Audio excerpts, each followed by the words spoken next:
3 seconds. That's all it took for one sentence from a U.S. four-star general to ignite a firestorm across the planet and accidentally schedule the single most humbling day any American fighting force has ever experienced on foreign soil. Manila, July 2023. The aircon in the press room is barely holding back the humid slap of tropical heat. Cameras from CNN, BBC, Al Jazeera, GMA, and a dozen military correspondents are already rolling. General Alexander Kane steps to the podium. 6'3", a ramrod straight, silver hair cropped high and tight, fruit salad of ribbons that would make a Christmas tree jealous. The man has jumped into Grenada, Mogadishu, Panama, both Iraq wars, and still runs 5 miles every morning before most colonels finish their first coffee. He leans into the microphone with the easy grin of a man who has never once lost a public wager in his life and says loud and clear, "Name any elite unit in Asia. We'll beat them on their own dirt. Anytime, any place. We're ready." The room erupts in polite laughter. Phones are already up. Clips are already uploading. Within 30 minutes, the quote is trending worldwide with laughing, crying emojis and American flags. Then a young Filipino reporter in the back row, voice calm, almost shy, raises his hand. "General, sir, does that open invitation include the Philippine Army Special Forces?" The room quiets. A few American embeds smirk. They've seen the Filipinos train alongside them for years. Good guys, great hosts, always smiling, always a little smaller, always a little quieter. General Kane's grin widens like a shark smelling blood in the water. "Especially your special forces," he says, and taps the microphone twice for emphasis. The clip ends there. Within an hour, it has 200 million views. Within 4 hours, the hashtag #especially them is the #1 trending topic in 12 countries. And then, silence from the Philippine side. No angry tweets, no flex videos, no chest thumping. 48 straight hours of nothing. Until Thursday night, 11:47 p.m. Manila time, one tweet. One official tweet from the verified Philippine Army account. 4 words.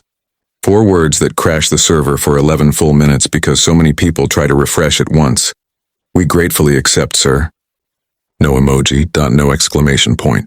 Just those 4 words and a Philippine flag, and the internet loses its mind. Comments flood in by the millions. Americans, "Pack it up, boys, free vacation." Filipinos, just the thinking face emoji and a single word, "Sige," which loosely translated means "go ahead. Let's do this." 21 days later, Fort Magsaysay, Palayan City, Nueva Ecija, Philippines, home of the Philippine Army Training and Doctrine Command and the legendary Scout Rangers. The sun rises red and angry at 5:15 a.m., already 92 degrees and climbing. 400 accredited journalists. 27 foreign military observer teams, British SAS, Australian SASR, Korean 707, Japanese Special Operations Group, Singapore Guards, Thai Royal Commandos, Indonesian Kopaska, even a quiet 2-man delegation from Israel who everyone pretends not to notice. 30 million people already tuned into the live stream, YouTube, Facebook, TikTok, the Pentagon's own channel. Every major network carrying the feed. They call it the Indo-Pacific Warrior Exchange. Everyone else just calls it the day the Americans got cooked. 2 flags snap in the wind on tall white poles. The stars and stripes in the red-blue sun and stars of the Republic of the Philippines. 5 events, best of 5. Winner takes nothing but pride, loser takes the lesson. Event 1, the Crucible Run. 4 kilometers of designed suffering. Chest-deep Carabao mud that sucks boots clean off your feet. Concertina wire so low you have to belly crawl and leave skin behind. 15-foot log walls slick with dew. 30-foot cargo nets that sway like drunk spiders. And the telephone poles. 300-pound monsters that 6-man teams must carry the entire 4 kilometers without ever letting them touch the ground. The American team is hand-picked. 12 operators straight out of the 75th Ranger Regiment and Delta Force. Average height 6'1", average weight 210. Arms like bridge cables, veins popping, screaming Ranger on every breath. General Kane stands on the elevated platform in mirrored sunglasses, arms folded, nodding like a proud father. The starting horn blasts. The Americans attack the course like it personally insulted their mothers. They hit the first mud pit in a full sprint, water exploding 20 feet in the air. They vault the first wall like superheroes. They grab the telephone pole and charge, screaming cadence the whole way. 400 meters in, and they already have a 30-second lead. Kane allows himself the smallest smirk. The Filipino team jogs out behind them, 8 men. Average height 5'6" on a good day. Faded tiger stripe camouflage that has clearly seen a decade of jungle. Boots wrapped with what looks like electrical tape. No screaming, no cadence. Just quiet conversation in Tagalog and the occasional laugh. They hit the first mud pit walking. They don't fight the mud, they flow through it, knees high, elbows tight, almost gliding. They reach the first wall. Instead of muscling over one by one, all 8 lock arms, 2 men boost, 6 fly over in one synchronized wave, land running. They pick up their telephone pole not with a war cry but with a quiet, Isa dalawa tatlo buhat. 1, 2, 3, lift. And then something happens that the drone cameras catch perfectly. The Filipinos never run, they don't walk either.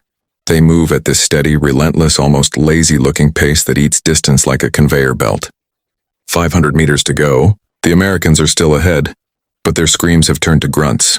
The telephone pole is starting to win. The Filipinos are singing now. Not a battle hymn, just an old Tagalog love song, soft, off-key, happy. 200 meters. The Americans hit the final wall gasping, throwing themselves over one at a time. The Filipinos reach the same wall, lock arms again, and 8 men go over in one single human wave like they're doing choreography. 50 meters. The lead Filipino, a sergeant with a faint white scar across his cheek, suddenly drops the telephone pole, sprints ahead alone, touches the finish line, then jogs back, picks the pole up by himself, walks the last 10 meters, and gently sets it down. His 7 teammates are already sitting cross-legged in the shade sipping water from a single canteen being passed around. Final time gap 92 seconds. The overhead drone zooms in on General Kane. He doesn't move, doesn't speak, just slowly removes his sunglasses and stares at the digital timer, like it's speaking a foreign language. Event 1 to the Philippines. The chat on every live stream is pure chaos. Bro, did he just carry the log solo at the end? They're not human. America just got sent to the Shadow Realm. Event 2, deep jungle orientation. Both teams are flown 30 kilometers north, blindfolded, and inserted by helicopter into triple canopy rainforest, so thick the sun is a rumor. 10 enemy cache markers hidden across a 25 square kilometer box. Each team gets 1 map, 1 compass, 1 machete, 1 radio that only works at the extraction point. 4 hours on the clock. First team to recover all 10 wins. The Americans move like they always do. Tight wedge, aggressive pace, cutting straight lines, using handheld GPS the moment the rules allow it at the 1 hour mark. They're good, really good. They find cache 1 at 43 minutes, cache 2 at 59, cache 3 at 1 hour 20. Then the jungle starts fighting back. Vines that grab rifles, fire ants dropping from branches straight into collars, sudden horizontal rain that turns the ground into grease. Leeches the size of cigars. By hour 2, they've only found 5. Meanwhile, the Filipinos?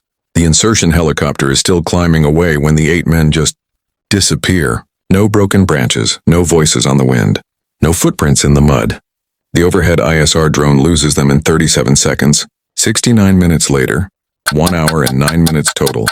A single Filipino steps out of the tree line at the extraction point carrying all 10 cache markers tied around his neck like a lei from a beach party. He's eating a mango. His 7 teammates stroll out 2 minutes later carrying the leftovers, laughing because one of them found a wild durian and insisted on opening it. The American team stumbles in at 3 hours 51 minutes with 7 markers covered in mud, blood, and regret. A U.S. sergeant is caught on body cam whispering to his lieutenant, "Sir, I think they have a teleport." Event 2 to the Philippines. The livestream chat has fully surrendered. Filipinos are just jungle avatars. This isn't fair, they're literally made of bamboo and vengeance. General Kane's career flashback speedrun any percent. Event 3, combat marksmanship under duress. The range is set up like a nightmare. Steel pop-up targets from 10 to 400 meters. Hostage silhouettes mixed in, 1 inch off. And you kill a friendly. Run 200 meters, do 20 push-ups, shoot. Run again. Drag a 200-pound dummy 25 meters, shoot again. The Americans unbox brand new rifles, custom triggers, red dot optics that cost more than a used car. The Filipinos show up with standard issue M4s that look like they were pulled out of a Vietnam War museum, and M1911 pistols older than most of the American shooters. The horn sounds, the Americans shoot fast, loud, aggressive. The range echoes with the constant brap of confidence. The Filipinos shoot slow, almost gentle. Every trigger pull looks like a meditation. When ceasefire is finally called and the targets are walked, The rangemaster reads the scores out loud.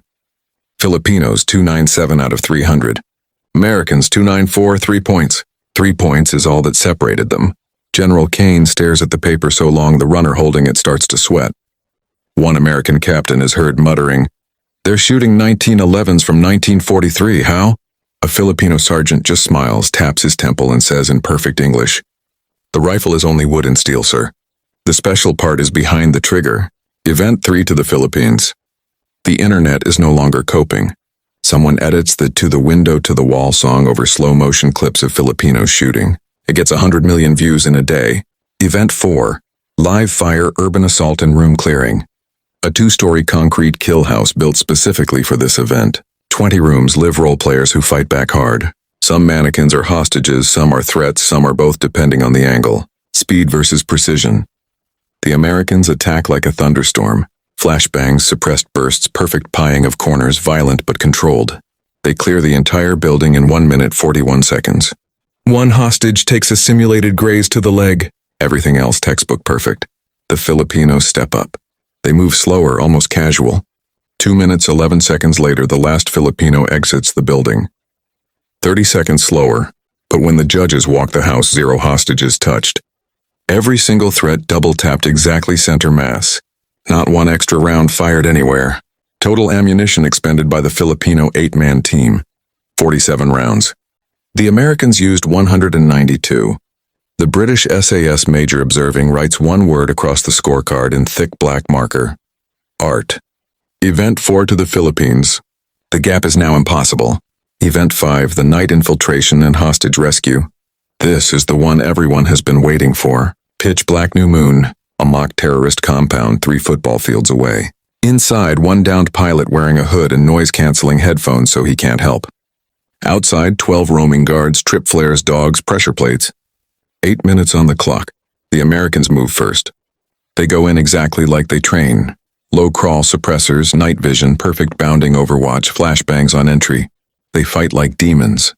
They get the pilot out in 7 minutes 51 seconds, dragging him through the wire, but they trigger 2 trip flares and take 3 simulated casualties. Solid A- work by any standard on Earth.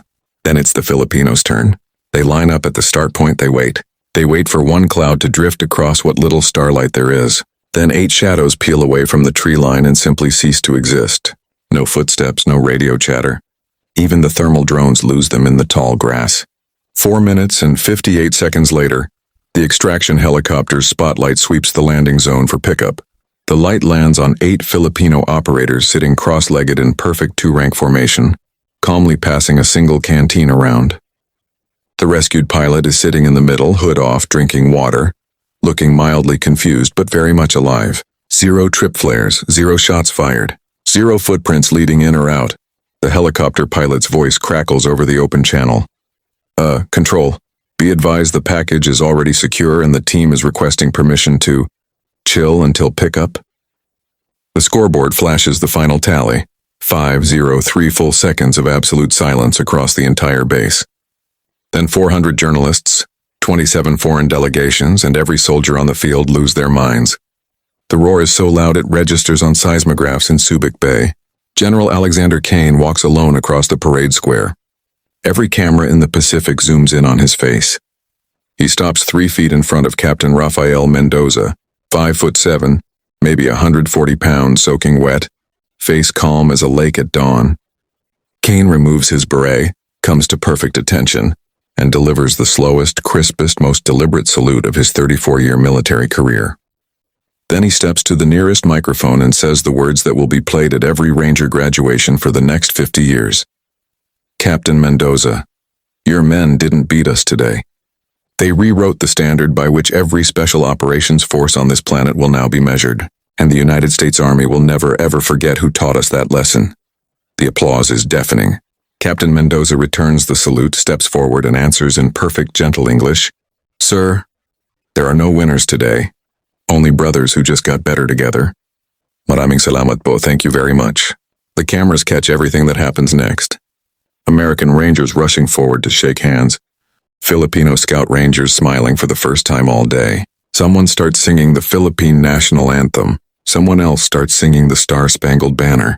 Both sides end up singing both songs at the same time, off-key, arms around each other's shoulders, laughing so hard they can barely breathe. The sunset that night is blood red and gold. 2 flags are lowered side by side while the combined group stands at attention. No one told them to, they just did. And that was only the beginning. In the weeks that followed, the U.S. Army quietly rewrote portions of the Ranger Handbook, adding entire chapters on silent jungle movement, credited to the Philippine Scout Rangers. Every single Special Forces qualification course now includes a mandatory 3-day block taught by rotating Filipino instructors.